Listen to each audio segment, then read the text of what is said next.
Truck Show podcast, live from the SEMA Show in Las Vegas. Presented by Nissan, with support from EGR, Banks, and AMSOIL.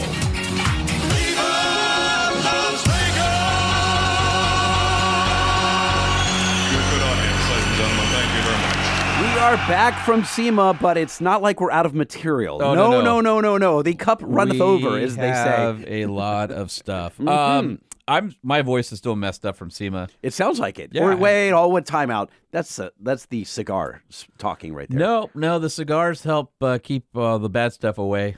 It's right on the verge. I felt like I was on the verge all week. I thought the whiskey is what kept the bad stuff away. Maybe it's the whiskey. Mm-hmm. Huh. I didn't have enough whiskey. You need to do an analysis of what actually keeps the bad stuff away. You know what's interesting here is I got back from SEMA. Mm-hmm. I got this box from what our is listener. that? Yeah, U.S. Postal Service, big ass box. From what is that? Chris and Emily Baker.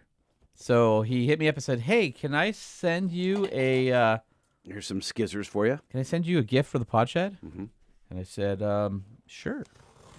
I don't know what it is. I'm literally opening the box now. Okay, well, make it snappy because we have a lot of SEMA interviews to get to. Well, you know what happens is if we don't do this now, we'll forget, and Chris will go, "I freaking shipped you something you a-holes forgot." Yeah, that does happen. We do forget to open packages every so often. Feel free to send them to Lightning and Holman if you love us. While he's opening that, we've got interviews from Stellar Build. We've got our friends at Xpel. We're checking with WaySafe. We've got our friends at Stinger, at Koch-Chemie, REDARC, and so many more coming up on this episode. It's jam-packed. What is that? There's a card. Okay. It has a blue raptor in the snow. Oh, wait, that's them. Those are photographs of the family. It's like the Christmas card. This is our first Christmas card. No way. Anyone's ever sent us. Yeah, it's the truck on snow. Look. Yeah, see? It's sitting on. Oh, that's cool. It says, Lightning and Holman, it's Emily Baker again. You featured my legendary email at the end of Season 2, Episode 70.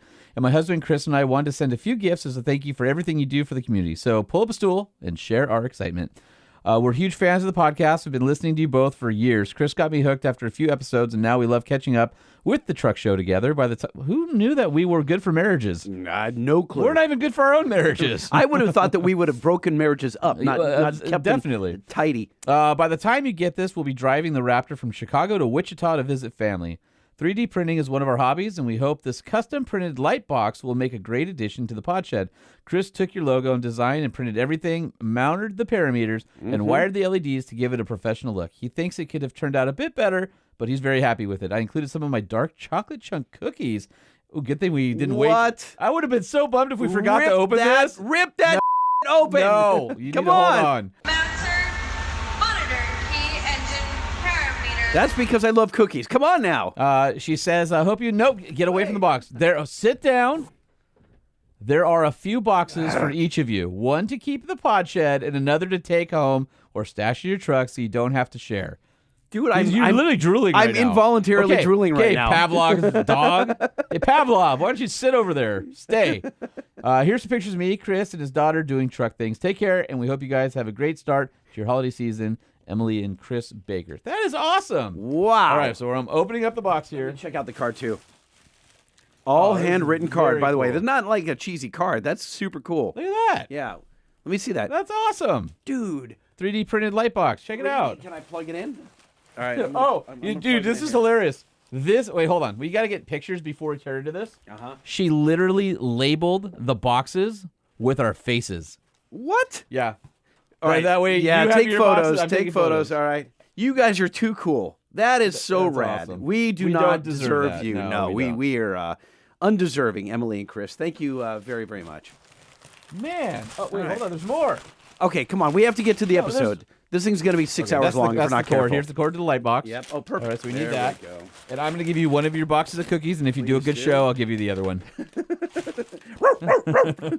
While we're opening and plugging in light boxes right here, Holman, you want to launch into thanking Nissan? All right, we got to thank Nissan, our presenting sponsor. So Nissan has been the presenting sponsor of the Truck Show podcast for nearly a decade now, it seems like, and we love them and thank them for their patronage. And if you're looking for a truck, why don't you head on down to your local Nissan dealer where you can check out the all-new Armada, the updated 25 Nissan Frontier. They've got some great products coming out right now.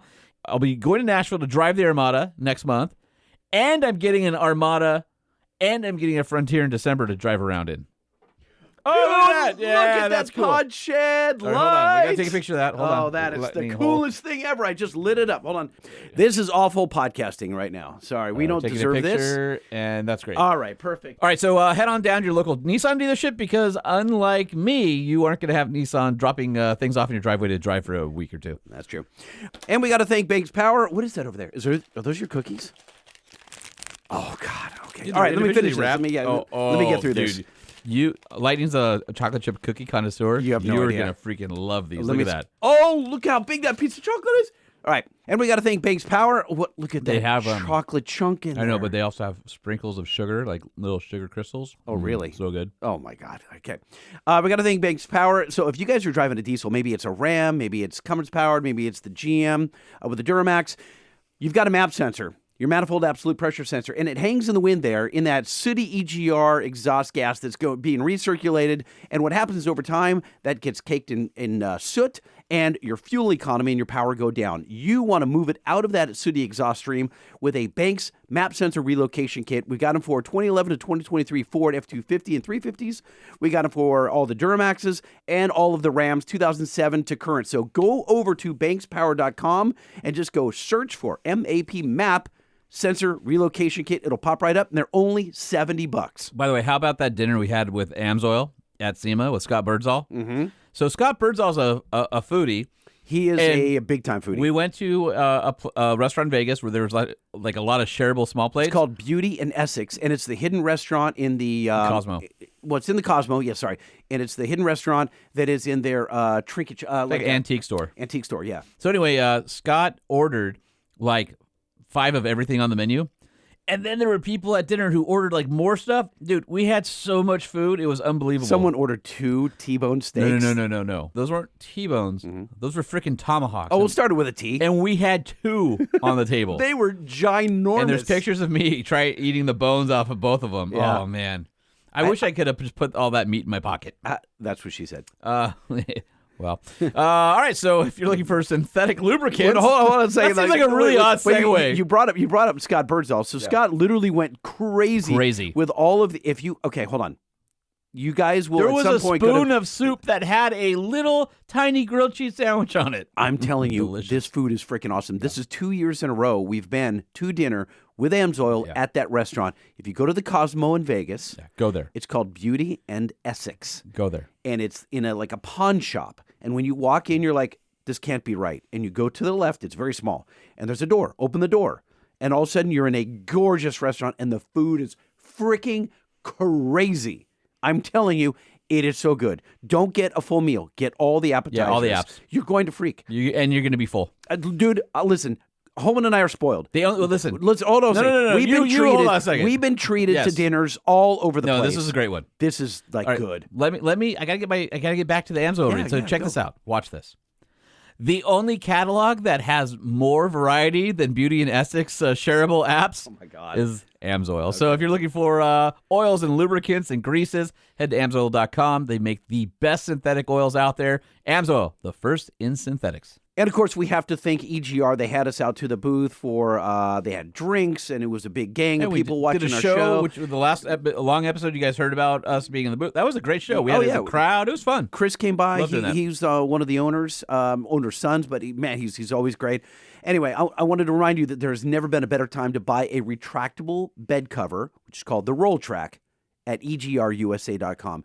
Right now, we're in the middle of a huge sale at EGR. You can get up to 30% off plus a rebate of $250 on the manual Roll Track bed cover. Let me say it again. You can save up to 30% off the very best tonneau cover on the market, the Roll Track, plus get an additional $250 rebate. Hit their online store today at EGRUSA.com. The Truck Show. We're gonna show you what we know. We're gonna answer what the truck, 'cause truck rhymes with the Truck Show. We have the lifted, we have the lowered, and everything in between. We'll talk about trucks that run on diesel and the ones that run on gasoline. The Truck Show, the Truck Show, the Truck Show. Oh, oh. It's the Truck Show with your hosts, Lightning and Holman.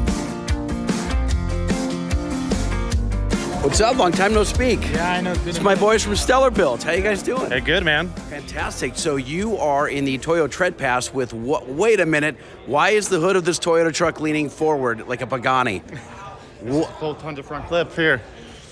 That's not a Hellcat in there, is it? That is a Hellcat. Yes. Let this guy CJ tell you what's going on in here. CJ, what'd you build over here? Oh, dude, we built some crazy stuff. What happened is he needed some horsepower in this Tacoma, so he found a Hellcat engine trans whole unit out of a car and stuffed it in a Tacoma. We did a Ford front frame. We changed out the suspension in the front, the TTB, and then everything else is custom back half.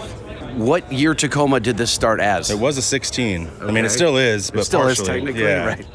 Part of it's a 16 still. How much frame is left? I mean, a little bit? Probably about 6 feet. Okay, Whatever's got under it. the doors, yeah. How did this start? Did it start as a mild build or just let's go bonkers? I think it was bonkers, honestly. I mean, as far as I'm aware, he had a 3.5. Yeah, he's turbocharged the stock engine that blew up, and then after that, it was just big snowball effect. Hey, let's do a Hellcat. Hey, let's do a crazy pre-runner. Let's cage it. Let's do pretty much a trophy truck. What are you using for like engine management, into like ECM?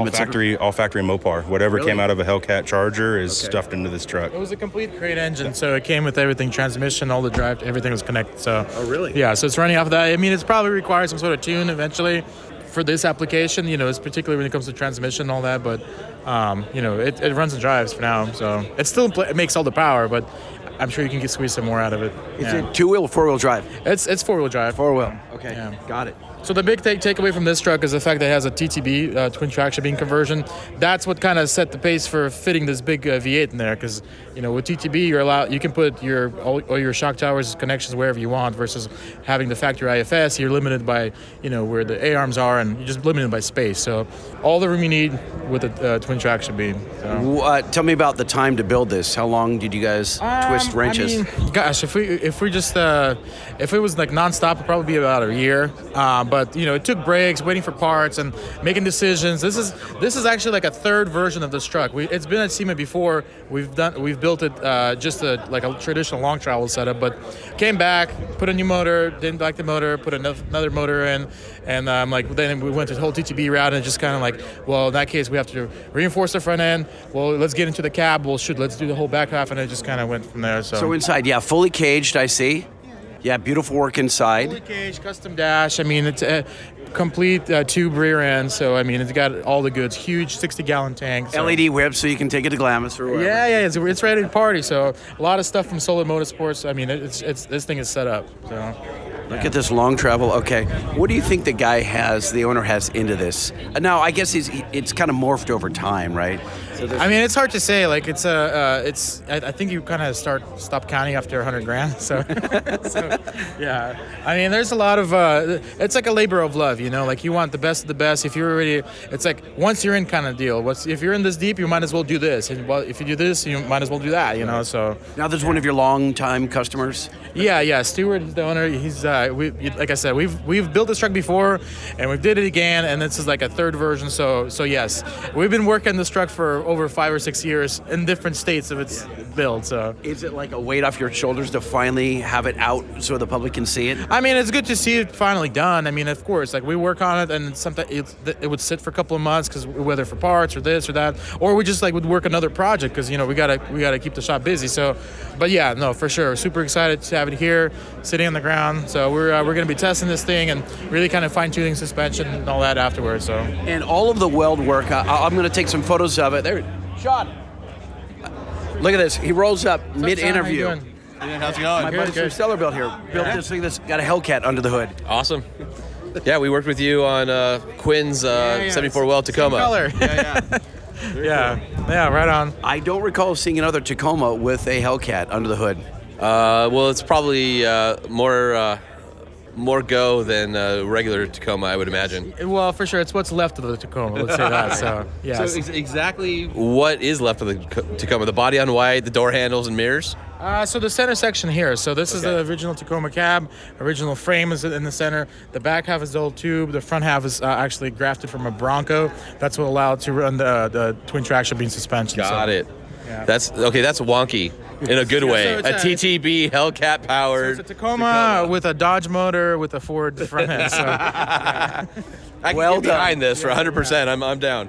Well done. Now, if we come up to Sacramento, can we go for a ride?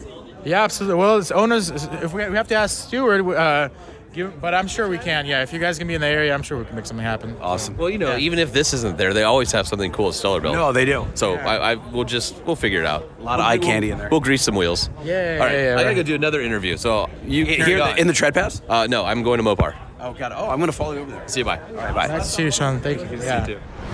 You are a hard dude to track down, Mr. Chris Hardy. How you doing? No, that's not true. I'm very sorry. That's not true. I've seen him over and over and over again, and every time he was so busy, it's like, oh, okay, not now. That's about it. To the point that I've lost my voice. A man of the people, clearly, A man here of- on the well, I SEMA Show pretend to be floor. a man of the people. Yeah. I was all stoked. I thought I was going to run into you last night at the party, and I go over there, and I'm just bopping around, looking. I made laps upstairs, laps downstairs, and I'm like, But I was how? probably lapping at the same time you were. No, well, I See, what you got to do is you got to reverse direction halfway through and mess him that's up. it. Yeah, That's yeah, it. I got there at 9:40, and I was told that you left around 9:20. Oh God, no! I was on the microphone at 9:15 till about 9:20, so that's not possible. Okay, when I got And there, then I got there I- last night. There was no one on the microphone, No. You're, just the DJ. so you got there after 9:20 then. maybe Oh, I did. you When just did- got when- busted. when did you drop me off? Listen, I'm not going to get in the middle of this, all right? Listen, this is, I that's feel not like you. I feel like there's some fibbing going on. I feel like there's some fibbing going on here, Come too. on. I got that. I even shot video just to prove I was there because I Okay, I'm not saying you weren't there. I'm saying what time did you? I don't know. Am I wrong? I don't know. Like here, based on that shot right there, But that's 10:46. is it? Yeah, is you it just got different? busted. Oh man, You just got that was one busted. too many Modelos. All right. Well, anyway, I was there and you weren't. And here we are. Okay, there is truth that I might have disappeared earlier than the rest of others did. Well, you're working. Right around 10:10 last night, I slipped out the front door without most people noticing. The Irish goodbye. But it was, look, last night was amazing. You know, we had a lot of brands in there as well. We had General Motors was in there, Kia was in there, Mazda was in there, Tesla was in there with some of their OEM teams, and then obviously an insane amount of our customers. It was amazing. So wait, they weren't there to party necessarily. They were hobnobbing because. Yeah, I could say they were there instead. How about that? See, I knew there All was right, a story. he you can't could tell talk us everything, but what he can tell us about is the... Well, I can tell you about the Tesla. about. Can you? All right. Oh, yeah, and I all can right. tell you about Rivian. Rivian was there last night, too, actually, now that I say that. But you already had a We've been relationship partnering with them Rivian. for a while. We Yeah. did. So the difference that's happening as of November 14th with Rivian is that rather than everything being done at the factory, instead the factory is only going to take care of the full body stealth. So if you pre-order your Rivian prior to shipment with the full body stealth factory option. And the Stealth is the matte finish Xpel paint protection. Correct. The matte finish film. However, window tint and clear film and even full body stealth after delivery from factory is going to get installed by the entire network. Like, in other words, our chosen Xpel. You'll get a coupon or some sort of something no, you redeemable? spend it. You still pay them through it. Okay. You still pay them for it, and then what happens is they let us know that there's a client in this zip code. Got it. That customer is then assigned to a shop. That shop will service it, and then we'll pay the shop, and Rivian will pay us. There you go. Okay. And then that's actually what's happening with Tesla at this point as well. So Tesla has, in their case, there's a specific language that they use, which is called a referral program. And so for North America, we are their referral program for their window film. So when you purchase a Tesla, you will receive a communication from them at this point, which is an email, that says, hey, we do have a referral program with Xpel, and you can choose for your vehicle to get 3 different lines of window film done, whether it's CS, XR, XR Plus. I know you guys had XR Plus done in your vehicles. And then what coverage do you want, right? Do you just want the front too if you got like a Model X? Or do you want all the windows done? The only thing that they're not offering through the program is the front windshield. But you can get the sunroof done or whatever, and then you pay it, and same thing. Based on your zip code, the consumer zip code, it's then assigned to an independent shop that's going to service it for them. Well, that's good for keeping your dealer network busy, too. Yeah, I mean, look, at the end of the day, it means that the dealer network has a zero customer acquisition cost. There is a wholesale, obviously, play to this, Sure. right? I mean, it's not full retail, and it's a nationwide price, too. So the other reality with this is that unlike shops where they may say, hey, well, in my area, I charge this, and in this area, I charge something else, no. You've leveled it all out. You have to, because the manufacturer, just like for their vehicles, it's a one price. And so, there is some complication with that because obviously the cost of labor is very different in like New York City. Well, the cost of the rent of the building. All of that. Your total cost. Northern New Jersey, extremely expensive in comparison to, let's say, even Southern New Jersey, like by Atlantic City, right? That's not the same cost. So at the end of the day, we're working our ways through it. But I mean, our dealers are of course incredibly happy because, especially with the fact that you've got now arguably the most famous brand in the world, Tesla, speaking about our brand by name, not some just generic like this is the Tesla window tint, which is of course what most manufacturers do. They have said, we have chosen this one. We've vetted them all and we've chosen Xpel.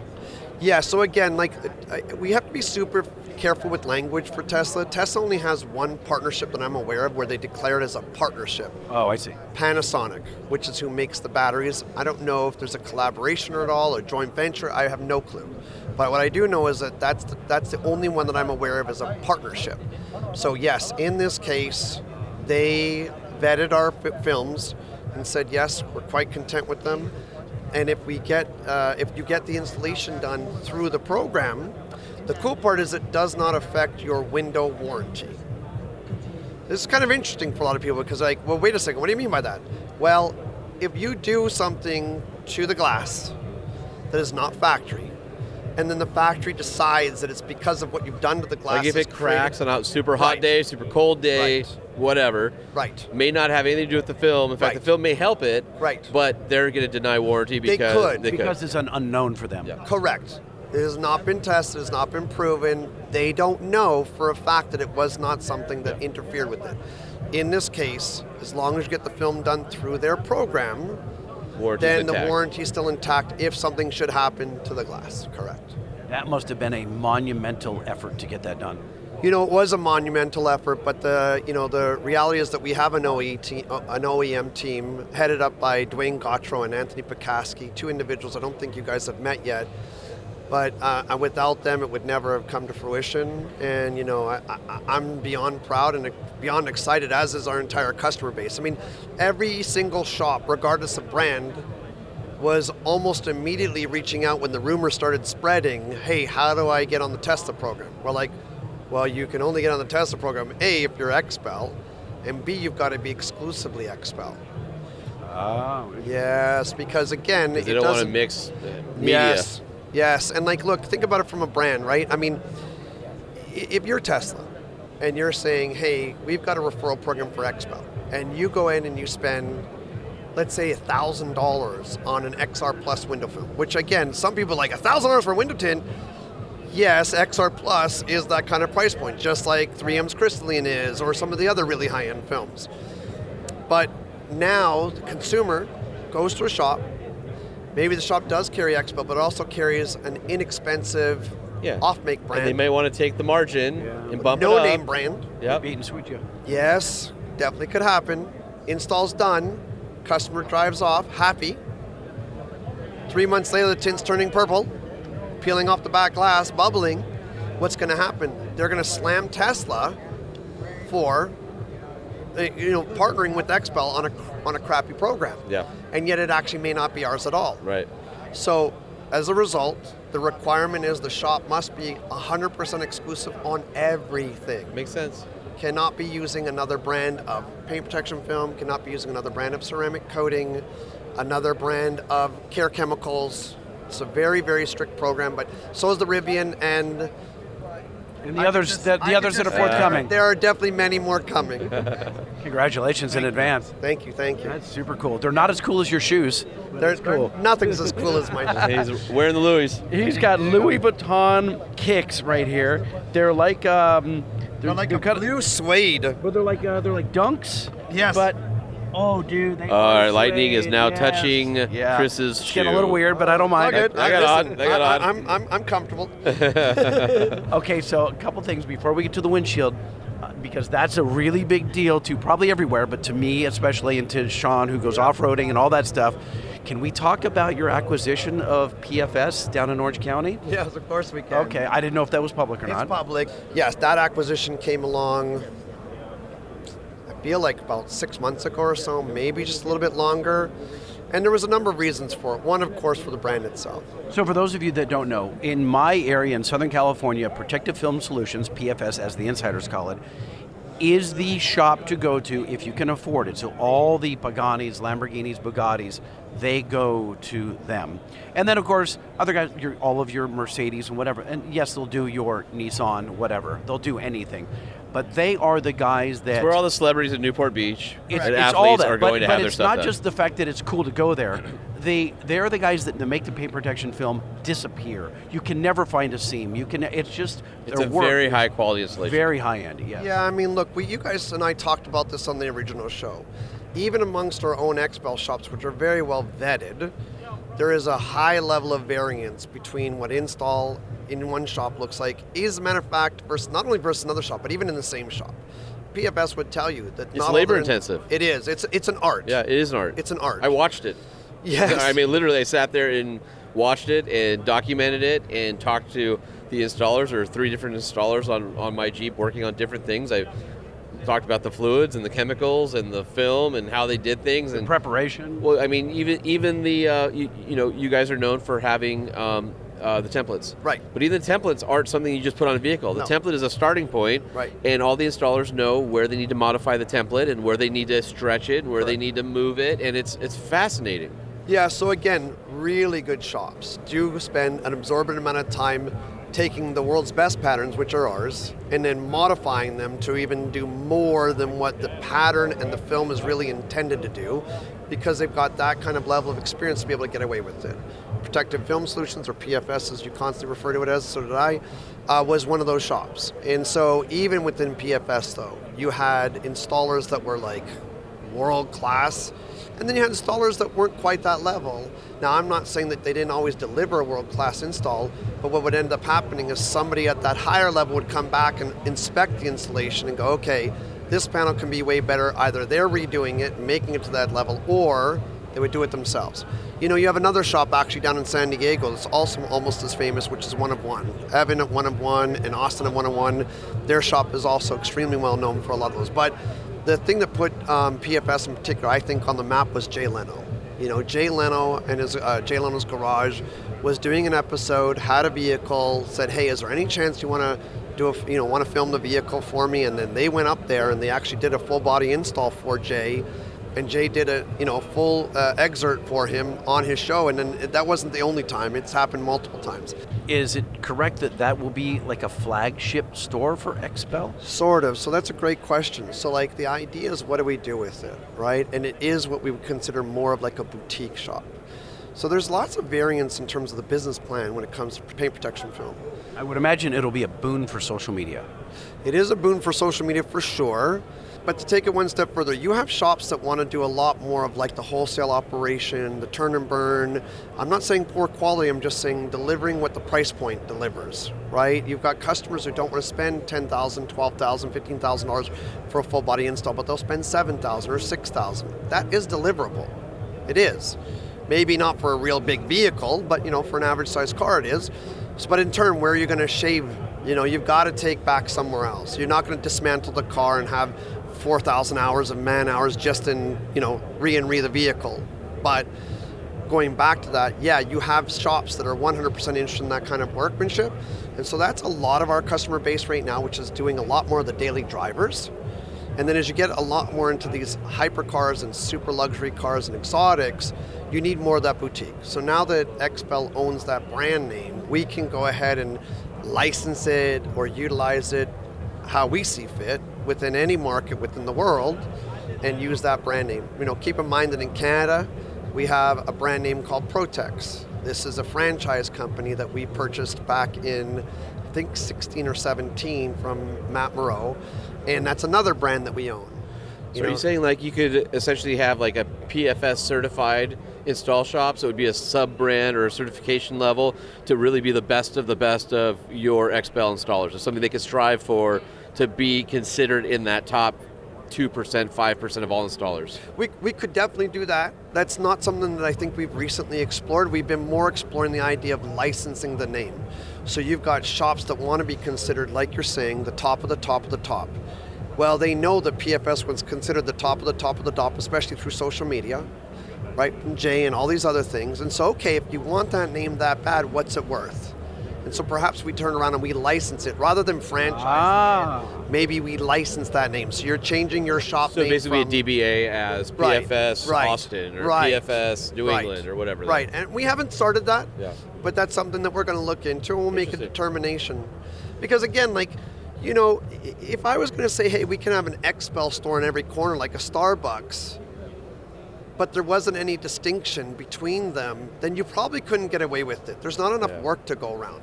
But what if I said on one corner is a PFS level shop and a PFS level price point, but on the other corner is a Protex level shop, which is still high end, but more of that turn and burn. More a little bit daily driver. It's more of a Daily commodity. driver. Yes. Right? And then an even lower price point market, let's say that it existed, right? That's going to be panels and bras and things like that, right? Or like, like maybe partial front ends, and door cups and door edges, and like maybe a lease return or a lease vehicle or something. Things of that nature, for sure. And there's a market for all of it. Absolutely. That's how you could sustain that kind of opportunity. What you couldn't do is you couldn't have 4 shops equally named, equally branded, equally targeted on every corner. Well, the problem is if you have Xpel, you're at some point with those different price points, you're diluting the main brand. You are. So if you pull the main brand out of it and say these all use Xpel products, but the shops are branded at different tiers, now it doesn't dilute Xpel the product. Right. Now you're giving a good, better, best to the shops that are using the Xpel product. Absolutely correct. Yeah. You know the best thing about the Truck Show podcast is for people listening? And we're talking about Teslas and business. No, I was going to say it's talking about trucks. No, we have access to people. Most of our listeners will never talk to you, and we have a lot of entrepreneurs in business, and you get to hear the backside of water on how people are thinking, how very successful minds in the industry are looking at how to operate their business, tactical and strategic, thought process, all that kind of stuff. Where are you going to get that kind of stuff? This is fascinating for somebody who owns a business and is going, oh, I never even looked at something that way. We have a lot of owners of $100,000 plus trucks. Absolutely. Typically, you don't get to that level working for someone else. You have the entrepreneurial spirit. Whether you're working for someone and you have a side hustle, or you own a construction company, or who knows what you do, right? And I think that speaks to those guys. Yeah, I mean, look, upfitting opportunities have been there for a long time. You walk the SEMA show that we're here right now, and in, I don't know, 75% of the booths, what's in there? It's a truck or an SUV, and it's been drastically. In our own booth, we have a Kia that's been upfitted, right, with an Overland edition. It's never been done before, but Kia and Xpel decided to partner along with some other brands to do some SEMA builds. So there's one in our booth, there's one in another booth, and then there's one outside. But like, again, like you're saying, like, this is not necessarily an individual who's not in that space already, in that mentality, in that, like, I want more than what I currently have, I want to do something unique, I want to do something, and I want it to be mine. You know, a vehicle is always typically an extension for a lot of people of like who they are, and it's a statement, right? Whether it's a sports car, whether it's a truck, whether it's an electric vehicle, it says I'm super conscious about the environment, like whatever it is, for a lot of people it is a distinction for them. All right, we got to move over to this product, let's new talk product. about this windshield product. This is a big deal. So what we have going on in here is really interesting. So for a number of years, we have been working on what would be referred to as a windshield protection film. And my own stores, prior to me coming on board with Xpel, if you remember, they're located in Kamloops, British Columbia, and then we had other ones on the island. Well, we were driving that highway called the Coquihalla Highway constantly. There's a TV show based on that highway called Highway Through Hell, where all the trucks go off the road in the wintertime. That highway, they lay 3/4 inch aggregate on that road all year round. And the reason it's 3/4 is because although the winds, which are so strong, they will sweep regular gravel right off of the road, and then it's not there anymore. So in 2014, Xpel started sending my own personal store versions of windshield film to test. And it took us this long to actually bring one out. So Tuesday, the day of SEMA beginning, was the very first official launch day of our windshield protection film. The windshield protection film is a TPU in this case. We will be coming out with a PET version as well. Explain what that means. I'm going to get there for sure. So if you guys remember, we talked about this much earlier. Yep. In that TPU is more like the paint protection film. This is a thermoplastic urethane, and so it is a more like a rubbery sort of plastic versus a PET, which is more of like what a hockey shield is made out of. PET is what you do for window tint, TPU is what you do for paint protection film. The cool part about paint protection film, or in this case, it's not paint protection film, it's windshield protection film, and it is obviously quite better and different, is that it doesn't need shrinking. So if you guys remember watching your vehicle getting tinted, they have to shrink the film to match the glass to then get it installed, because otherwise it doesn't fit it. It's a very two-dimensional product. You're trying to make it 3D, you're trying to mold it to the glass. Well, there is versions of windshield protection film, which is PET. It's much cheaper to make. It's thinner, it's 4 mil versus 8 mil, which is what we have for the TPU. But the hard part is it's really difficult to shrink a 4 mil film for the glass. You'll spend 20, 25 minutes doing it, and it may not work. And let's bring it up to the listener up to speed on a couple options out there. Sure. There's companies out there that are doing windshield protection film. Yes. The things you have to worry about, in addition to rock chips and stuff like that, are your windshield wipers affecting optical clarity with dust and dirt and debris. Correct. There's some companies out there that have layers that you have to peel out, and they don't last very long. Correct. And then you have to replace that whole film again. Sure. And then you've got other ones that are thicker, like you're saying, but it doesn't have the optical clarity you really need. And now we're getting into ADAS and the cameras and stuff in the vehicle. That's a huge consideration. So even when you replace your windshield, if the aftermarket windshield's just a little bit off, it could affect your ADAS system and all of your safety features and your adaptive cruise control and all that.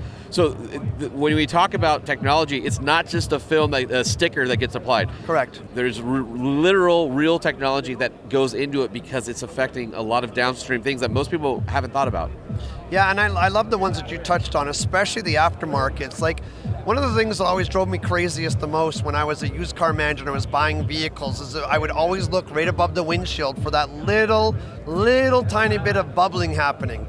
The minute I saw that, I knew that I was going to have a major rust issue down the road with that vehicle, so I never bought them. Never. And I knew that the only reason why it was doing that was because of the windshield replacement, right? You cut out that gasket, that factory gasket is out, there's water involved, the water's now getting trapped between the new glass and the top of the panel of the roof. That water is sitting in there trapped, it now eats into the metal, and then you start getting the rust.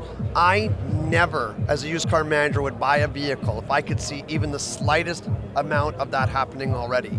Even though I knew I was selling the vehicle, obviously, within like 30 days or less typically. Yeah, but you don't want to do the customer dirty. That's just it. Like for me, I was like, look, I already know there's a problem coming, and it's very hard to address it.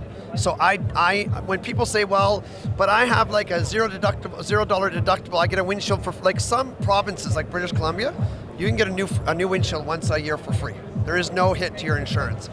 But I'm like, why would you ever want to change it? Yeah. And then like you talk about now with all these sensors. We talked to a guy who replaces windshields, that's his full-time job, and he's like, I'll replace with glass for glass, no tint, no nothing on it, and it won't see through, or the ADAS won't see through it, or the forward-facing camera, and it's screwing it off. He's like, I had to go back to the factory Audi glass or whatever it was, and then you think about, oh, now I'm going to put a layer on top of that of some unknown material. Right. Yeah, and so look, that's a very valid point. So like we've done a lot of extensive testing, obviously, as I said, started in 2014. It's 10 years later. There's lots of companies that launched theirs long before we did, and they're like, where's yours? And a lot of our customers were disappointed with us too. Like, guys, we're not ready. We're not comfortable. And yet here you are, you're watching this get done on a Tesla Model 3 right now. And, and this is a factory, this is a company, this is a Tesla-owned vehicle here. So what we are wondering about is whether or not Tesla's going to want us to develop the pattern to cut out where the sensors are. And they may say that. It's up to them. We'd rather their engineering department come back to us with the distinction versus us trying to do it ourselves. What I can say to you is that, look, I've got, a number of vehicles, including my Escalade still. I've still got my Blazer. I've still got, obviously, some of my hot rods. And I put that windshield film on all of them about 5.5 months ago. In the Escalade, I forget the feature, the self-driving features, Super Cruise. And I tested at night on a 7-hour drive back from Oklahoma, and it was amazing. But I am never going to go on the record to say it does not interfere. Yeah. I need engineers to say that instead of us. What I can say is that this has been going on forever, and because we're so legendary already, as we know for the patterns. What people don't know is we knew this was coming up. We were making exterior windshield patterns for a long time now. And now we have to just, again, come back to the determination. You're already scanning the vehicle anyway. Why not add the panel to it, right? So it's not a scan. Like, there is companies that use this like magic, like literally looking digital scanner. It doesn't work. It's smoke and mirrors. I mean, I'm sorry. I'm sure I'm going to get some nasty email or something from one of these people that produces these things. Sorry, it's just a bone of contention. No. There's way more work involved by using that than doing it the way we do it. And we can't talk about that, unfortunately, because it's super proprietary. But at the end of the day, lots of exterior windshield patterns are done. What we'll have to come back to is whether or not we modify to have the cutout where the mirror is, where all those sensors are typically housed. Now, how does that product deal with windshield wipers on a dusty day when you hit it by accident? No, great question. And like, no company out there should be declaring that it's no problem. That's not fair, because we don't know how much dust and what your fallout is. And what kind of dust. Yeah. I mean, guys, we know that sand is not the same in one place versus another. Sorry. And then on top of that, like, is it gravel versus sand? Yeah. Is it fine? Is it pollen? Right. Yeah. So what I can tell you is that, again, my daily driver, which is just a Chevy Blazer, well, not just a Chevy Blazer RS, I actually love the thing. I drive that vehicle in and out of work every day, rain, snow, and of course Texas, of course, quite dry. Get a lot of there's no snow, a lot of dust, and so what I've been doing is I've been using it daily. Now, I do have my vehicle. I have a membership through the drive-through car wash, right? But I know that water's not perfectly clean either. And so, I have, at this point, 5.5 months later, not seen any scratches that are not going away with heat, because it is a self-healing film to a certain extent, right? Remember that top coat only. Now, we also recommend with the customer when they get it, that they get a little bottle of what is a specific product made for the windshield film. I would call it almost like a ceramic boost, providing a little bit more slip, right? So that stuff would slide easier.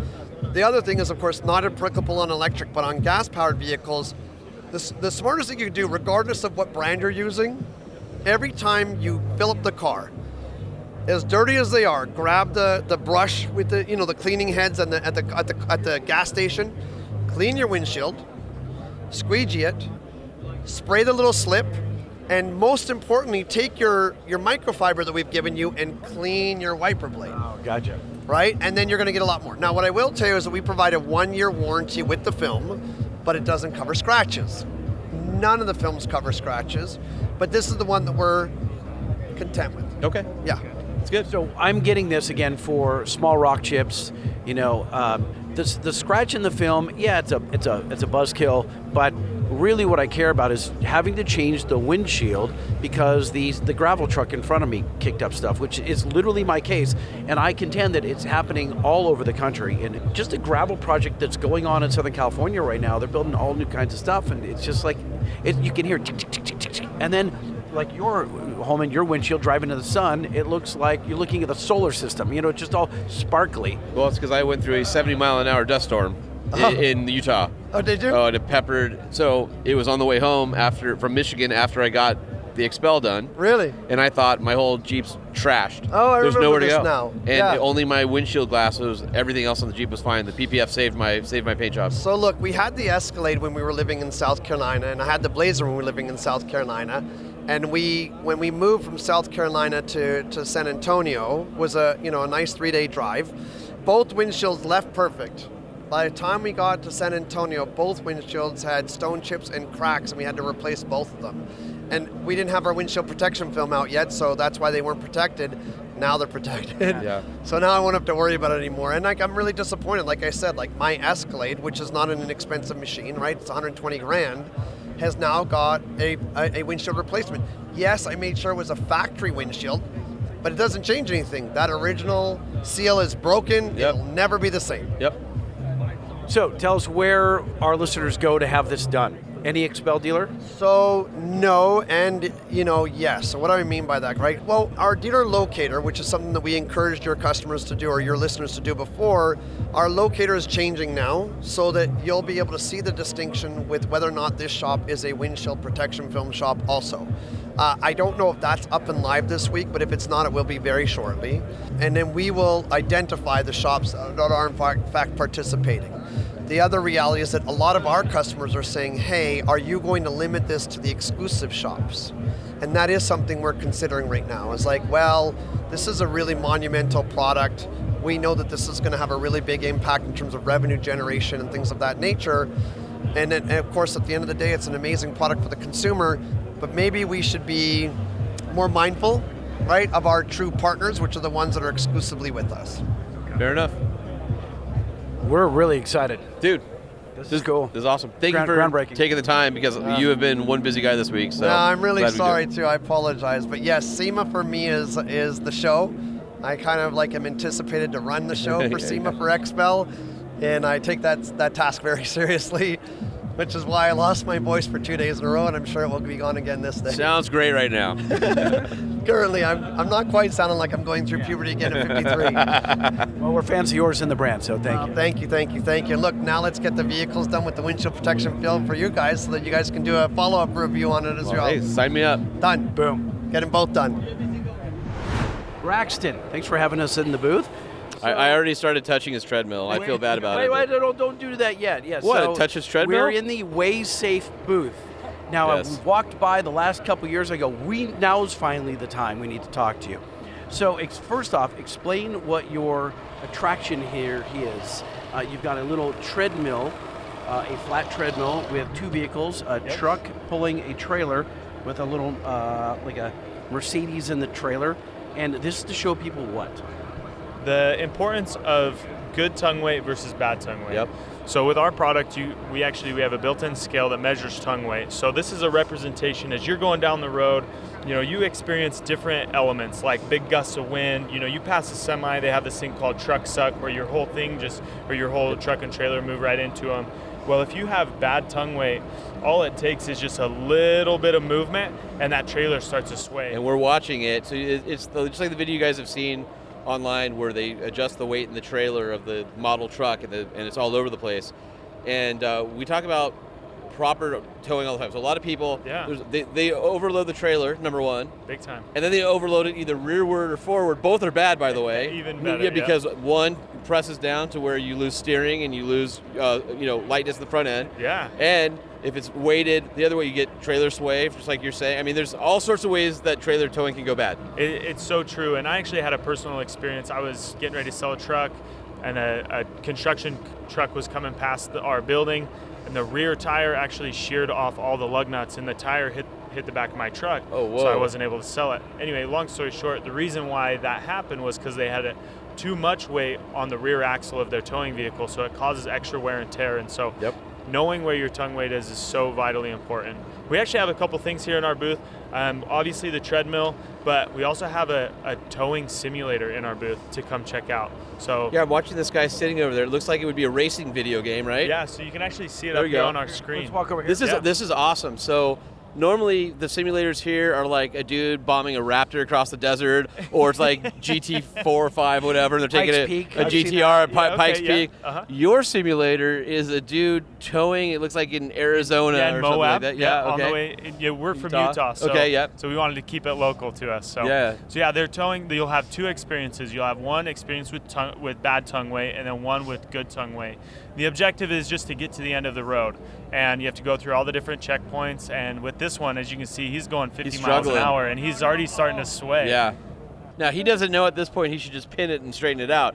So a lot of people go get into the situation, they slam on the brakes, and they change the weight distribution even further, just wrecked. rather than trying to pull the trailer out of it and then resetting your speed, because they think going faster, more velocity isn't the answer, but you have to take that momentum and you've got to push it all in the same direction again.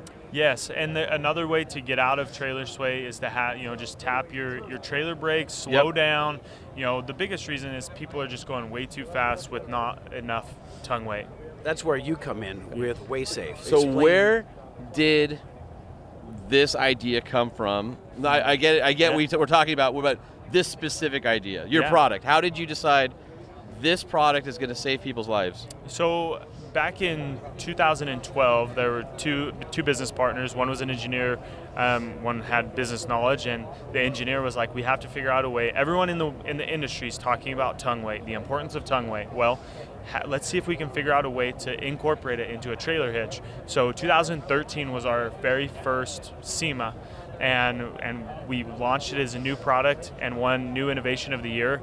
Back when there wasn't even a truck and off-road area, it was all just tools and accessories. So that was our very first initiative, and ever since then we've come so far, and we're continuing to grow and develop in multiple different ways. Not only in like ball mounts, but we have gooseneck, we have off-roading opportunities, and we have this thing that's called the clamshell. It's a 2-inch to 2 5/16" converter.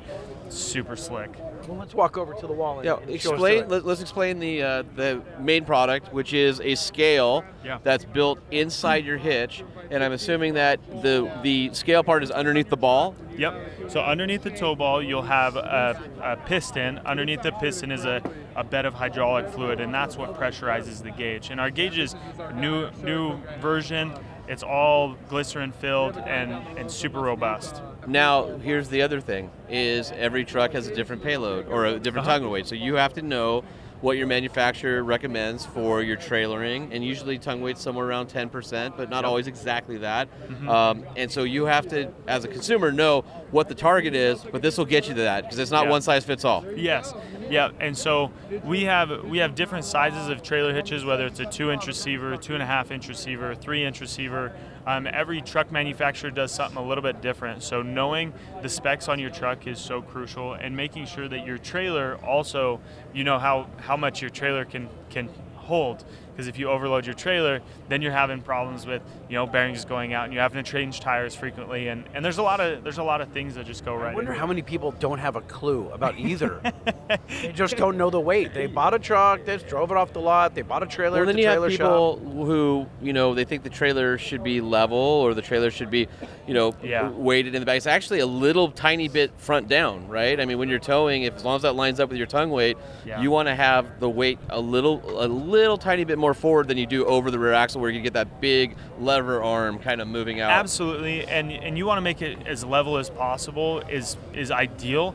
But if you do, and having it just a little bit on the nose end side, that's totally fine. Like it just helps it without having that trailer sway. How accurate are these? Yeah. And are there different scales for different applications?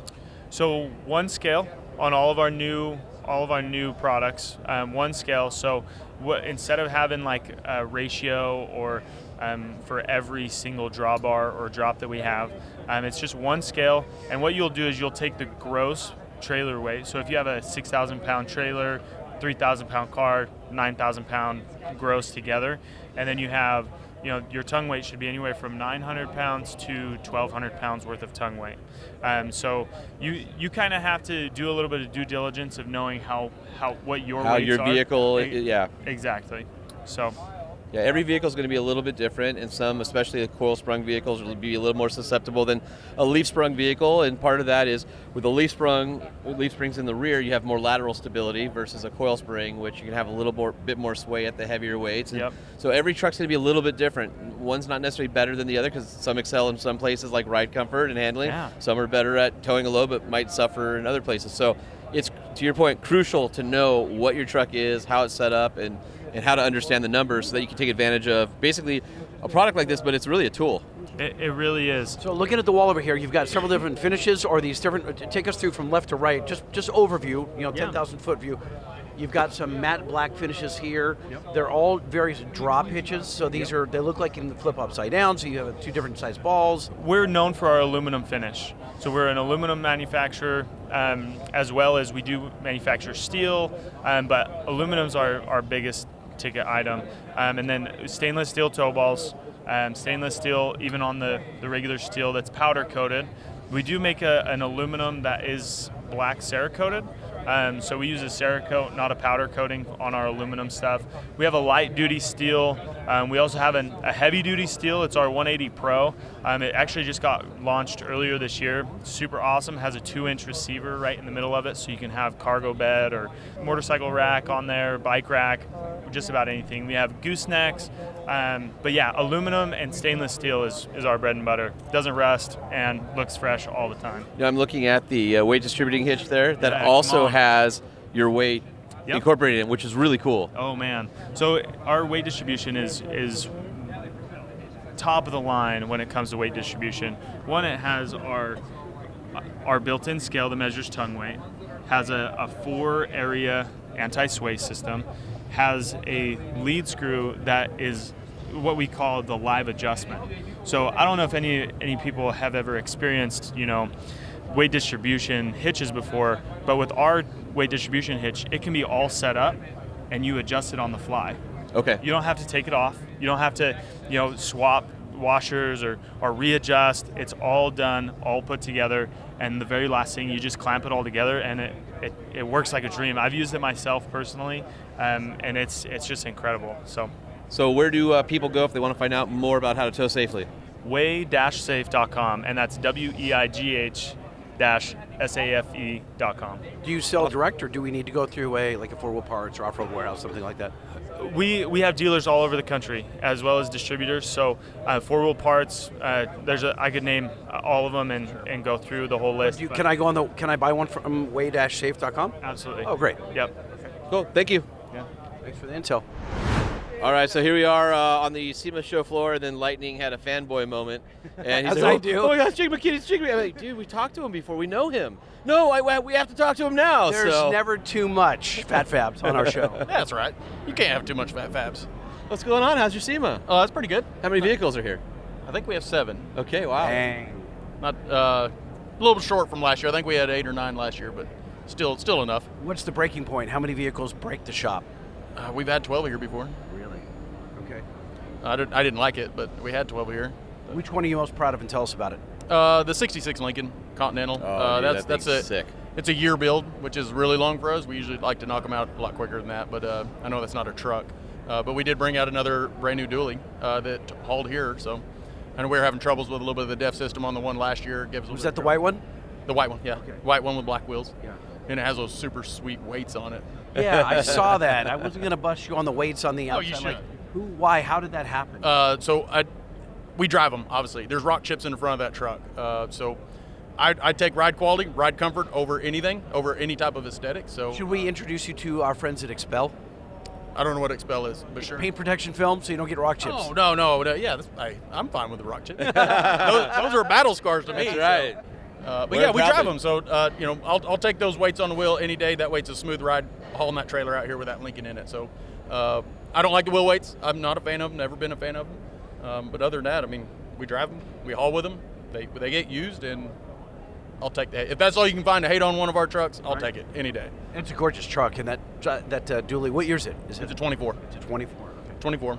And then we color change that interior. I don't know if you noticed that peanut butter interior. And we try to emulate a supercar in that truck.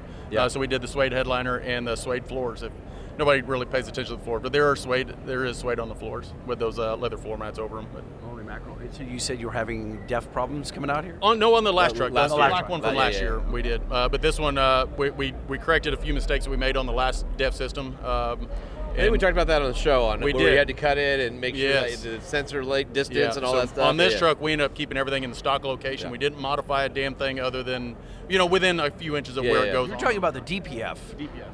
DEF system, DPF, particulate filter, all that. So everything went back on this truck exactly the way it came. We didn't extend any wires on that system, and the truck drove great. So How did you fit it? Did you have to tuck it up, or does it not hang below the frame rails? we're cutting the floor on the truck to get all that to fit stuff. So you raised the floor up. Yep.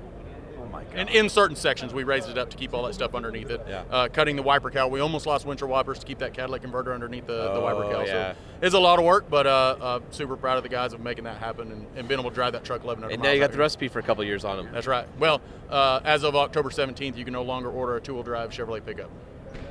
Dually, sorry, in the higher end. You can order the work okay. trucks, but nobody not- wants a work truck yeah. in a truck like that. Yeah. So we've got one on the property, a 25 already on the property, and we've got the second one on order. It's all I could afford to get on the property at the moment. So we'll at least have 2 more up our sleeve. What happened? What do you do when they all go 4-wheel drive? Bad for business. I mean, Yeah. I won't touch them. Yeah. I don't want any lights on the dash. So at that point, we stop. Gotcha. Well, that's sad. I don't want You to. didn't think I don't you want were to gonna be bummed out, did you? It is sad. But other than that, so we'll have 2 more dualies. I did have 3 sets of 30s in stock. We burned one on this truck. We have the other one on the property, and we'll have 1 more that comes in early next year. So we'll try to have the first 25 ready for LST in February, and then we'll debut the last one here at SEMA next year. All right, so if we can get out to LST, we'll do Here we another one of go. these Here we interviews. go. More empty promises from lighting. Tell me we're going to see more content on the YouTube channel. Oh, it's full blown. It's going. Okay. We brought our video guy here with us, so we're documenting the whole You know, SEMA. he looks like a video experience. guy. You know how I can tell? Because he's holding a camera. Oh, that's all. Yeah. Well, in the way he looks. No, I'm going to pull this back on him. Hold on. There he is. Yeah. There's the video guy. Ah! All right, you're the man, Jake. Appreciate you. Thanks, Hey, guys. dude. All right, Good to have see a you. good show. Happy SEMA. Later. Take care. Good seeing you guys. Phat Pabs in the house. Senor Gary Bell, how you doing? Oh, I'm tired. It's been a long show. Yeah. You know, it's funny. Wait, hold it. We're only halfway through. The last time we saw you, we were in a little tiny shed in the backyard, and today we're in like a big ass booth filled with electronics here at SEMA. A lot more people here. But I'm just as tired. Can't fit this many people in your backyard. No. Well. So we are in the Stinger Define Your Drive booth right here, and you've got a lot of new products on the walls. We've got a Jeep JL sitting right here. Tell us, man, I don't even know where to start. There's too much new stuff. I think the biggest, no pun intended, biggest thing here is in the dash of the Jeep. I just went and played with it while Lightning was talking to everybody. I told Well, you. he's not It's talking about nice. the stereo. That's something else. Oh, come on. That's now. never going to be in my Jeep. It was the stereo. What'd you think? It's awesome. Well, I haven't Yeah. seen it. Walk over. Super, Yeah, okay. super clear, high definition screen. It's to be honest, it's less obtrusive than I thought it might be. Right for the size. That's everyone's reaction. You would not think that a almost 13-inch screen would Yeah. look as OEM, as factory as this looks in the dash, and like we were super excited. Everybody that doubted, we had a lot of internal Yeah. team that was like, I don't know, it's going to be Pretty too big. I know that was your Yeah, it initial was reaction, mine, yeah. and but when you see it in there, it's like, oh my gosh, that's perfect. Yeah. Like it looks like it came that way, and just the added functionality and the sound benefits are awesome. Built-in AKM DSP. We were talking a lot about DSP when we did the podcast. Built-in AKM DSP, 8 channels of clean 4-volt output from the radio, time alignment for 8 channels, 15-band Wow. EQ, wireless CarPlay, all the stuff you'd want, and in an automotive-grade unit. It's not like you Now- slapped a tablet up on the dash and tried to make it a radio. Is it fairly plug and play? Is it fairly straightforward install wise? We have specific vehicle applications like this that comes with the plastics, comes Yep. with all of the integration of the vehicle, so you maintain all the sensors. If you had, this is more your world than mine, but the steering angle and all that Right. stuff that came up on an That OEM matters, screen yeah. still comes up. What Yeah. about running factory speakers? Will it run the factory It'll speakers? run the factory speakers, plugs right in. Is there a plays. higher output on this unit, or So- using stock amp? If you're using the stock amp, the power's basically the same. You're Okay. going to feed a little more signal, so it'll liven it up a Okay. little bit. But it also still has the clean output. It has the Toslink fiber optic output. Does it if you're end at running- 36 on volume when you want it to be just at 38? This one definitely goes to 11. Yeah, so that's totally cool. It also has built-in accessory control to control lighting, and I don't know. It's just too much. Yeah, a lot of stuff. I can't even remember everything it does. now. What is the code name of this unit? It will be Horizon 12.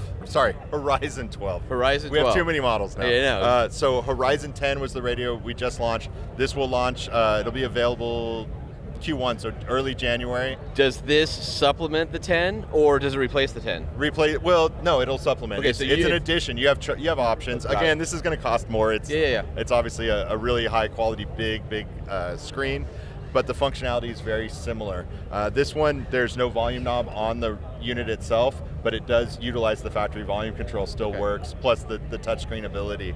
The other cool part for the guys that are into custom stuff is that there will be a standalone kit where you can get just the monitor with the brain and a separate volume knob. So you're building something custom, you want to put it in a hot rod, put it in the console, something like that, and you can have your kind of, at your fingertip that's button. cool. I actually think it's better without the knob, because for any of the Wrangler owners, you know that the knob is integrated into the dash. And the number one thing I hate is an upgrade that renders inoperable buttons and switches that exist. I Right. hate that. Yep. So the fact that it's kind of a double-edged deal, right? You don't have the knob. I can use my factory volume control, or to your point, You you can add a knob and put in anything else that you want. That's huge. Right. Yep. And the accessory control right from the radio. Obviously you have some auxiliary switches here already, but it just expands that.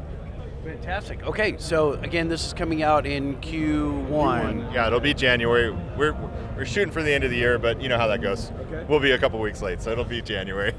All right. And do they Well, have? by the time this podcast comes out with all of our SEMA content, it should be right about the time you launch. Do you have a projected price yet? I do. The full kit with all the plastics, all the integration stuff, $16.99. Oh, that's not and bad at all. The standalone kit for just the radio will be $12.99. I honestly thought it would have a number closer to 2. Yeah, cool. So that's not bad at all. Cool. Yeah. Especially for what you're getting with the DSP and all the feature. I mean, that thing is super feature rich. Yep. Yeah, it's. Is it easy for the average person to dial in the digital signal processor? So you get the EQ. So some people might struggle a little with the time delay aspect of it. But if they know you can just come to their podcast chat with a driveway and set that up for them, right? We might be able to make that happen for you. We could definitely bring the mics. I wasn't talking about me. I enjoyed that process. Oh, I was talking about me. You don't have a Jeep. No, that's true.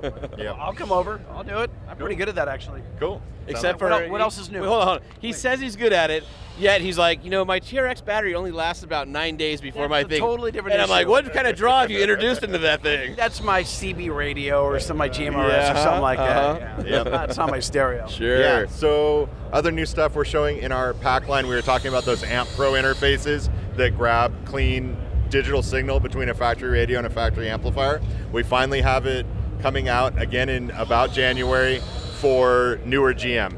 That's been a really tough system to crack, and there are multiple variations. So what we did is we took the harnessing for every variation, we put it in the box. So just a really cool addition that everybody's been waiting and waiting and waiting for the last 2.5 years for, and it's finally here. Also, newer Toyota, we have that interface for. So any of the new Tundra, newer Tacoma. That's a big deal. A lot of those guys have been waiting.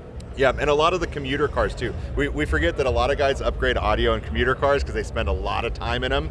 Sales guys, that kind of stuff. So it does fit the the new hybrid Camry and those sorts of things. We have it in my Prius. Prius, I was going to ask. I'm validating it in my Prius as we speak, and so.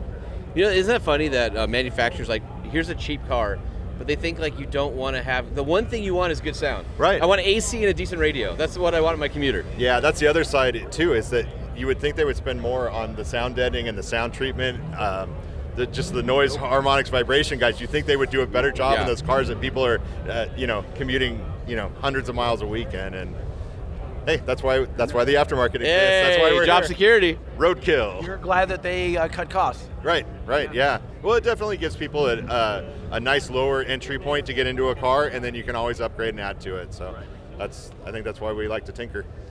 All right, can we end this interview so I can play with the screen? I'd rather not. I mean, what else do you have in the booth?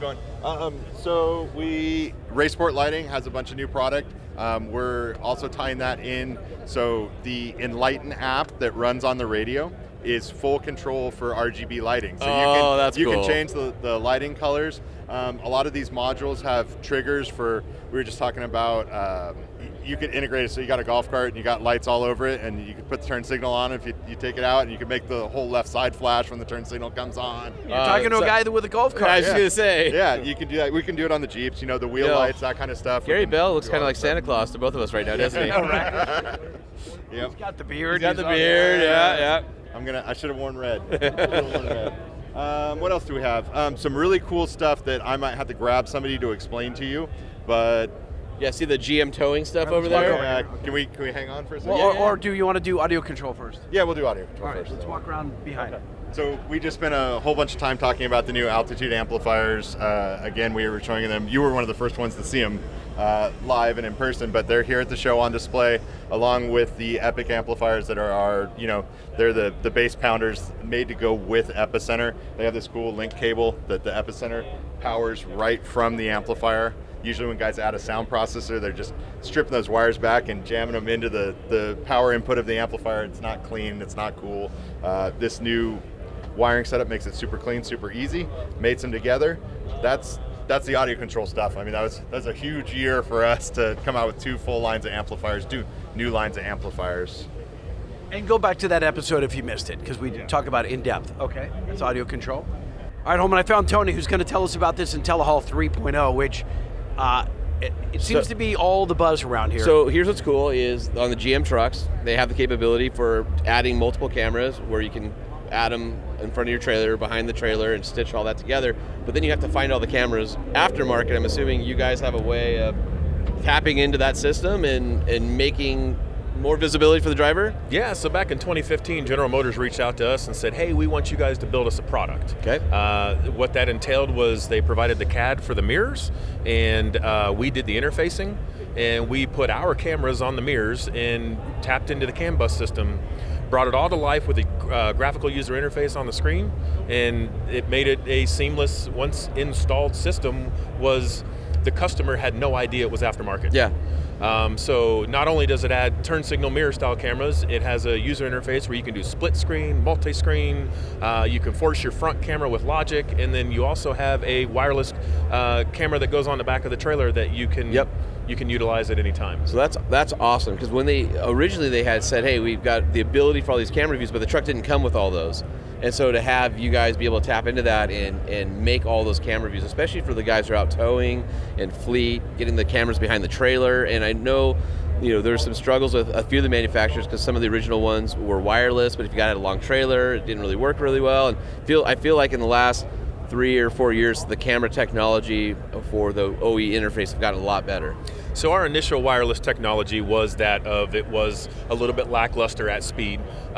Since then, we've been daily going and trying to improve and look for new chipsets and things of that nature to where we can put we've put a semi-truck in between where the receiver and the transmitter is and still get 3 bars on the camera. That's awesome. It really is much better. We've done it at 20 miles an hour, we've done it at 90 miles an hour. And while nobody really should be towing at 90, we know sometimes. Yeah, do testing for science. Texas 90 with 3 trailers. There you go. I've seen it. So you're with Stinger Commercial. Now, does that mean that you need to have this installed, or it's strictly for commercial, or can I buy this as a consumer? So these products originally started out, like I said, General Motors came to us, so it started out as a General Motor accessory, and then we give them 1 year exclusivity, and then after that we release it to the aftermarket. So we have the exact same products for the aftermarket as well as for the commercial/OEM division. So where do you go as a customer to buy that from the commercial side? Is there a special commercial website or something like that? So while we do have specific commercial websites, since it is offered to the retail, it's offered under the EcoMaster brand. Okay. So EcoMaster is under the Stinger umbrella. If you go to the EcoMaster, so anybody that sells any of the Stinger products, so whether it's PAC, whether it's Race Sport Lighting, Stinger, EcoMaster, if they sell one, they can get it all. Okay. So on our websites, so stingersolutions.com or ecomaster.com. Everything's linked, right? It's linked, and not only that, there's dealer locators. So you can literally go to the website, enter your zip code, and get a list of dealers in the area. And then if you've ever been driving down the street and you see your favorite local car stereo shop and you see the Stinger logo in the window, they can get it for you. Awesome. Great. And what years does it cover? So we have generations 1, 2, and 3. So generations 1 was from 14 to 18. And then generation 2 stepped from 480p cameras to 720p cameras. And this covers from 19 to 22 and a half. Which is 22 and a half for light duties. They did a mid-year refresh. So in 22 and a half to present and 24 heavy duties to present, we now switch to a 1080p full digital camera. With every iteration of this system, we jump resolution of cameras to make sure that the user experience is just, we're staying with today's technology. Yeah, basically you're matching what GM's offering on the screen on the inside too, because there's no sense in having a really high quality camera if the screen technology isn't very high definition. So with Generation 1, we met their specifications. Mm-hmm. For Generation 2, our cameras were better than their cameras.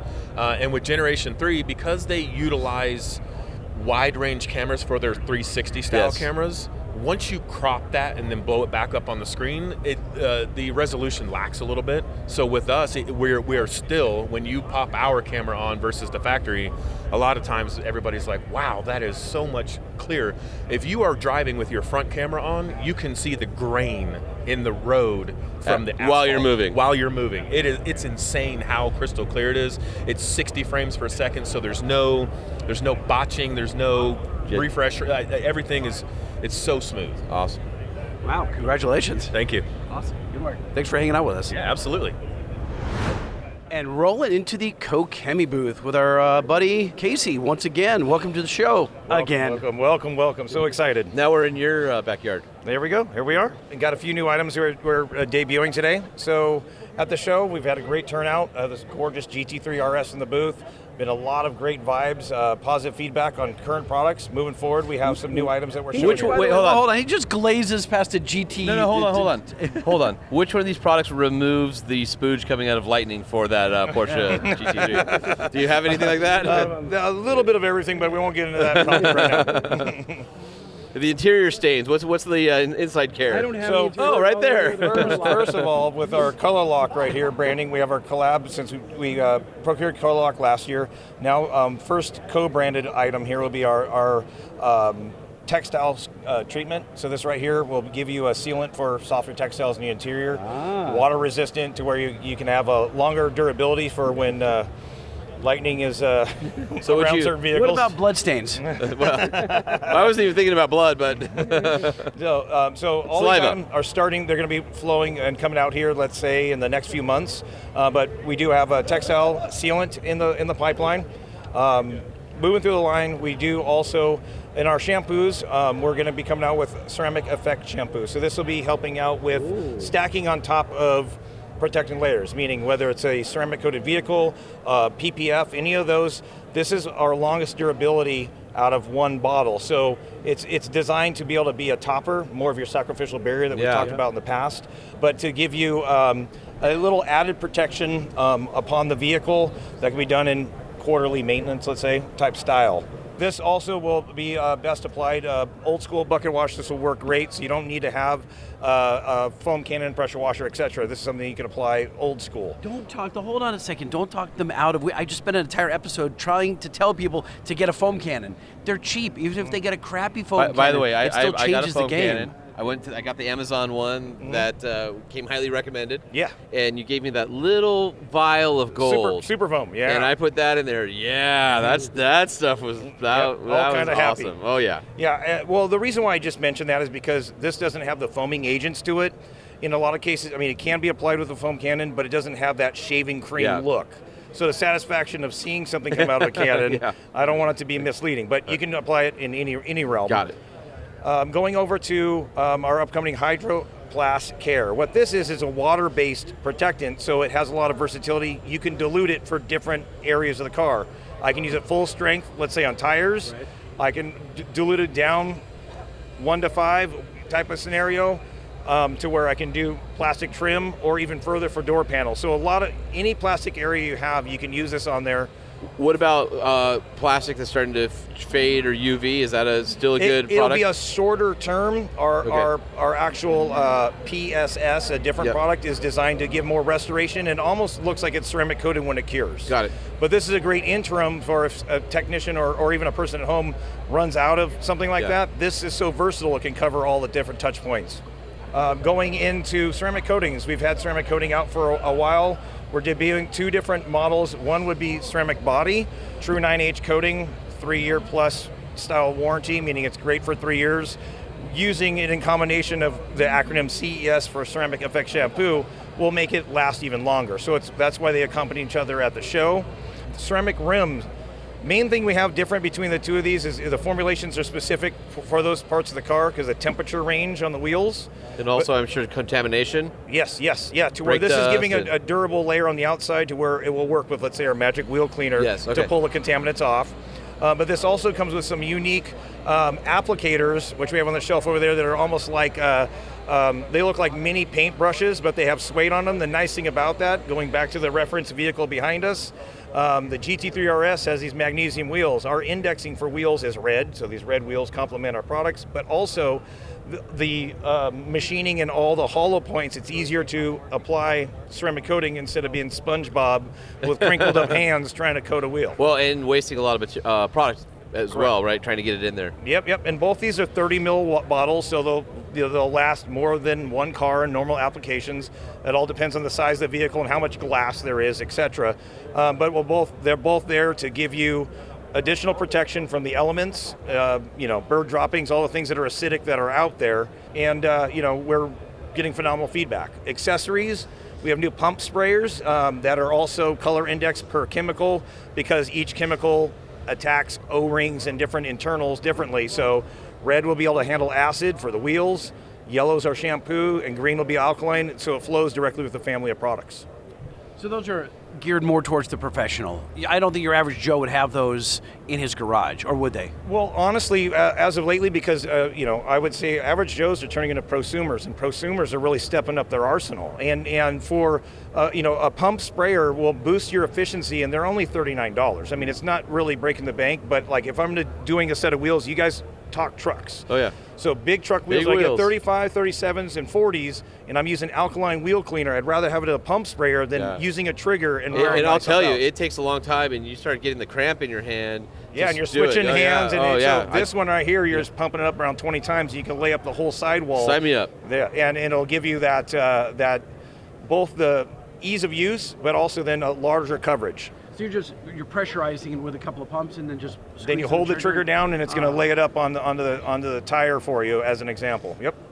And when you go even, we have the keg ones that are larger for more of the. I'd say that's more pro. Meaning, again, Joe can use it's 1.5 liters, so it'll handle a good amount of coverage on a vehicle for the wheels, tires. It's 2 liter for the soap. So if somebody we're getting into winter's around the corner, we do have a rapid rinseless wash, which can be used in our pump sprayer so people can wash their cars indoors and maintain it before maybe a Sunday drive or something. Sure, yeah. So a lot, we're trying to be ahead of the curve when it comes to seasonality. Awesome. Well, appreciate you guys coming on by. You were busy. You're just with us like a couple months ago or whatever it was now, and we didn't think we'd have like an entire new product lineup for us to enjoy here at SEMA. Yeah, well, and we're going to continue on having some fun because as these land, we'll be sure to stop them by so you guys can see them firsthand. Awesome. Where can everyone go to see these new products? New products are available at our detailing distributors throughout the United States. You can go to kcxusa.com. We'll have a lot of information as well. kcxusa.com. Yes, sir. Thank you very much. Thanks, Casey, but not Casey. X. No, our Casey, not yeah. Casey. Anyway, CASEY Casey. yeah. Not KC. All right. See you later. Thanks. All right. So here I am. I'm going to get loose with Mark Bruce here in the REDARC van. Normally, when a grown man asks me to get in a van with him, I always say no, 100%. But you're a charmer. Yeah, thank you, Sean. I'm really honored to be here today. Thank you. All right, so we're walking around SEMA. We've talked about REDARC before. It's one of my favorite companies that come out of Australia. They make some of the best battery and electronic management systems. I've used them on multiple builds. My 392, my old Wrangler, had what they call the BCDC. So it basically allows me to either charge my house batteries, my battery system that's separate from my starting battery that runs all my fridge and accessories, lights, air compressor, radios, all that stuff, either through my alternator or with a Anderson SB50 connector through a solar panel. I've used your solar panels, and I've got your inverter, which runs my Starlink and everything else. Yeah, so I'm a fanboy of REDARC. You guys make great stuff. Preaching to the converted here. This is great, man. Sure. Well, it's before you guys came along into the U.S., which has probably been about, 5 years-ish? Yeah, maybe a little bit longer than that, so yeah. But before you kind of made a full court press here, we would go to the marine supply store and we would piecemeal a lot of different electronics together that were, complicated. Complicated, made for a boat, which is good for off-roading because of obviously vibration, water resistance, dust. But they weren't necessarily all designed to work together in the fashion we were doing. REDARC comes along, and you guys have a whole ecosystem of product. Absolutely. None more so than our latest edition, the BCDC Alpha. And I'm telling you. So I saw it, and I was upset with you guys only because I have been asking for this. You guys basically take your Red Vision and the BCDC and merge them into a middle-of-the-road product for people who want more functionality and understanding how their battery system is working, but maybe doesn't need all the vision management that you do with the Red Vision. Yeah, okay. So let's think about the BCDC Alpha is an enhanced model from our previous models, right? So we've listened to our customers and what they want. So we still have a DC to DC charging algorithm from 25 and 50 amp models.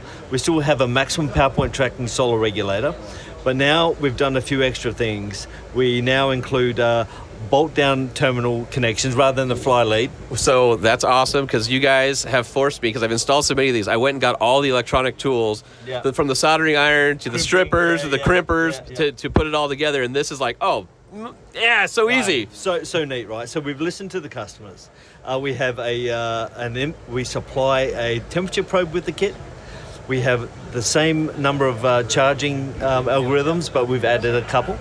We have the normal lead acid versions. We have lithium and heated lithium profiles now. No longer do you program your battery type by the way that you connect your wires. Yeah. We now have a push button control switch here that allows you to control it via the switch, or with the included Bluetooth chip inbuilt, you can now program it with your mobile phone. Okay, so the reason that's a big deal is in the past, if I wanted to tell the BCDC that I have a lead acid versus a lithium ion battery, there'd be a trigger wire that you would connect. And if somebody who's not familiar with installing it hooked up that wire, but you had the wrong battery type, or you changed battery types and you didn't change that, you would get error or overheating, or sometimes you would get that code. You might just not maybe charge your battery quite right. Okay, and so now rather than having that wired connector and being basically locked into the style of battery, you can now choose on the device, which is a big deal. Yeah, absolutely. So we're also IP rated. So we have protection against moisture, dust, and vibration. We have an official IP rating. With the Bluetooth app, though, some extra features that we've added that we never had before. One is automated charge back to the start battery. So in the event that your auxiliary battery gets to 100% and you have some available energy from your solar panel, it'll automatically put a charge back to your start battery as well. All right, that's huge. All batteries are maintained. Oh my! I didn't know about that. I'm all about that. But wait, there's more. Think about you have a flat start battery. Okay. You don't need any jump starts for where we're going, right? Right. So you can simply, by the press of a button or with your mobile app, introduce a fast charge back to your start battery using the power from your auxiliary battery for 15 minutes. Within 15 minutes, you can start your vehicle. No jump start. Sean. So that's game changing. With the BCDC Alpha, we cover all your batteries in your vehicle. So the reason that I went to a house battery system the way I did with the original BCDC is because I wanted nothing touching my start battery. I wanted my house battery to run my fridge and all that. So because we're going, you don't want to run out of starter battery, and that happens. You can run your fridge down. So I'm like, I want a house battery system or auxiliary battery system. But knowing that I could use my solar panel, because people think, I have solar, I can hook it to the battery. No, not without a charge controller, you can't. No. And so if you don't have that infrastructure as part of your electronic system, there's not necessarily an easy way to just make your regular starting battery come back to life. Not if you've got your lithium battery in the back of your truck. Right. And lithium battery cables are too short, and maybe your lithium battery is not designed to be running a starter motor of a truck. Yeah, right? It doesn't have the cold cranking amps, or you don't have a buddy with you, or your, God forbid, your jump box, you left it at home on the shelf. I don't need it. Yeah, that's right. Yeah, no, this is huge. Yeah. So the BCDC Alpha, we've also released our Manager Alpha systems here in the US. Now they're available in 75 amp and 100 amp right now in the US. That means that's your DC-DC charger, your solar regulator, that's your AC shore power charger. Features all of these charge back features and battery recovery modes, but also a night mode. Now, being a charger at 75 and 100 amps, we need a cooling fan. Which is a lot, by the way. Yeah, so the new BCDC, the top is the 50. The old one was a 40, I think, 45. I've where that top one is. So, the new BCDCs are available in 25 and 50. Okay, so the difference between charging, if you use a solar panel, you can see the old BCDC, because I had the original lower output one. Yeah. My new one cranks. I can't even imagine what 50 must be like. I mean, I think 65 amp hour battery, it's probably at 30% in the morning after going night, running my fridge and all my other stuff. Yeah. And in strong SoCal desert sun, where I usually am, it takes about 2.5 hours. Before lunchtime, I'm totally charged. Wow, that's fantastic. With a 200 watt panel. Yeah, easy. I mean, now I'm like, where do I put the rest of this stuff all day? Yeah. So basically, you get 5 amps per 100 watts. Okay. So you got 200 watts, you're getting 10 amps. Yeah. 10 amps for 5 hours is 50 amp hours. You virtually replenish majority of standard dual battery systems in 5 hours of charge. Awesome. I love this new product. I'm super jealous of it, but this is going to be a game changer for people who are building out their systems. always recommend having a separate system than your starting battery, but this allows you to also be able to charge your starting battery is awesome. Oh, yeah. Without having to have any different gadgets or solenoids or relays or special wiring, it just will look after all the batteries in your truck. Now, I've got the 200 watt solar, the folding panel, which is great, and I've got your 1,000 watt inverter all set up in the back of my Jeep, and so I'm able to run Starlink and all the other things off of that. And I'm looking here, you have a 3,000 watt pure sine inverter that's in this van. That thing is a beast. It's a beast, all right. I mean, we can run the coffee machine, we can run the microwave, we can run our inductive cooktop. Oh, man. And the fridge, whatever we need to run. Yeah, I love the pure sine. So what people don't realize is a lot of the cheap, you'll get the Amazon inverters. Yeah. They stair-step the power output. It's a modified sine wave. And you guys have a pure sine wave, which essentially it mimics what your house power delivery would be like, right? To be honest, the power that you get out of these inverters is cleaner than what you get out of all of your home. Oh, man.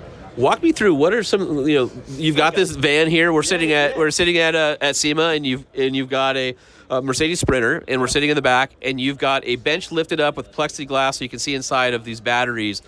Let's walk me through this. So here we're using our 150 amp hour Alpha 150 batteries. They each battery can handle a constant 200 amps. Wow. So one battery alone could run a 2,000 watt inverter, where traditionally you would need two batteries. But here we got three, just because we can. We're running a 3,000 watt inverter. Each of these batteries has its own Bluetooth chip, so we can see the health of each individual battery. Up behind you on your right hand side there, you have the color display. We can be turning our lights on and off using the Red Vision Rogue system. This network of products is connected through the R-Bus, the REDARC R-Bus, and you see our smart battery monitor there, monitoring the energy in and out of our battery bank. It's a masterpiece. It's amazing how clean this install is. If you love wiring, this would blow you away. It's so clean. There's almost nothing you see. All the wires are perfectly done. It makes me jealous. It's really neat install. I guess that's the thing. I think I'm jealous of this van and all these new products because I have wired these. And if you don't know what you're doing, you get in trouble. But, man, when you get it nice and everything's going and I had an old shop instructor. He said, just make sure you never pass the smoke test. Yeah. So what's the smoke test? Because when the smoke comes out, the test is complete. Yeah. Yeah. Well, we have really good seals, so we don't let the smoke out. Well, perfect. Well, appreciate your time. And, again, big fan of REDARC. You guys make great products. If anyone's listening to the podcast and you guys have mobile power needs, whether you're overlanding or your job site, check out REDARC's products because you're not going to find better ones on the market. Thank you, Sean. Appreciate it. As if that wasn't enough SEMA for you, Holman, the next episode is even more SEMA. And then the one after that is more SEMA, and then one after that is more SEMA, and then we're back to your regularly scheduled programming. Yeah. So thank you guys. Hopefully you enjoyed that. Hopefully it felt like you were there with us. And some of you were. Thanks for everybody who came up and said hi. That was great. All right, so before we end the show, we have to thank our sponsors. So thank you to Nissan for being the presenting sponsor of the Truck Show podcast, our friends over at Banks Power, as well as AMSOIL. Thanks for that 38-ounce tomahawk. And, of course, EGR. Thanks for the beers. The Truck Show podcast is a production of Truck Famous LLC. This podcast was created by Sean Holman and Jay Tillis with production elements by DJ Omar Khan. If you like what you've heard, please open your Apple Podcast or Spotify app and give us a 5-star rating. And if you're a fan, there's no better way to show your support than by patronizing our sponsors. Some vehicles may have been harmed during the making of this podcast.